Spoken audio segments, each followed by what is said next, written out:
որոշումների կայացման մեխանիզմների մասին։ Դա նաև փորձ էր կասեցնել ազգային ժողովում խնդրի շուրջ ակնկալվող լայնածավալ քննարկումները։ Հասարակական ճնշումը չի դադարելու,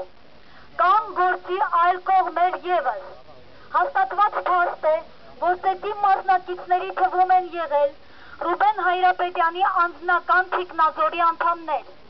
Սա հիմք է ենթադրելու, որ հունիսի 17-ի հանցագործության ժամանակ հասնակարում է գտնվել, չի բացառվում հաշվեհարդարի հրահանգ է տվել նաև ինքը Ռուբեն Հայրապետյանը Նեմետ Ռուբոն։ Պահանջում ենք դեպքի առնչությամբ հարուցված քրեական գործում Ռուբեն Հայրապետյանին ներգրավել որպես կասկածյալ։